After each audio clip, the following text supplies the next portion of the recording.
দেখতে পাচ্ছ যে এখানে স্বর্ণ রাখা আছে, স্বর্ণ গোল্ড, তাই না? তো গোল্ড কিসের জন্য বললাম সেটা এখন বলে দিচ্ছি। এখানে কয়টা দেখো মালটা, 1 2 3 4 5টা মালটা রাখা আছে, ঠিক আছে?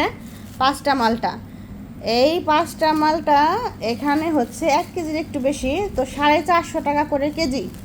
এখানে 480 টাকা নিচ্ছে, তাহলে ধরো এই 100 টাকার কিছু সামথিং কম পড়ে, ধরো 100 টাকায়, ধরো ওই 20 টাকা বাদে দিলাম।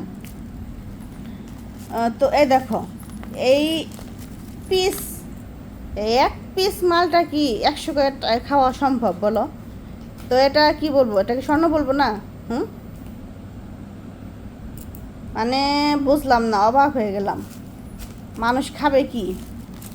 যে হারে ফলের দাম, সে মনে হয় না যে কোনো মানুষ মানে মধ্যবিত্তরা আর কখনো ফল খেতে পারবে, মানে এরকম একটা অবস্থা। ফলে হাতে দেওয়া যায় না, মানে এরকম করে যদি প্রতিদিন মানুষ ফল খেতে যায়, মাসে দেখা যাবে 10-12 হাজার টাকা শুধু ফলই খেতে হবে, ফলই মানে ওই মানে ফলের পিছনে চলে যাবে সব টাকা। তো ভাত আর কিছু মানে অন্য কিছু আর আদার্স জিনিস খেতে হবে না, এই ফল খেয়ে থাকে। মানে ফল খেতে গেলে দেখা যায় শুধু মানে অপশন রাখতে হবে, হয় ফলমূল খাও, আর না হয় ভাত মাছ তরকারি এগুলো খাও, মানে এরকম।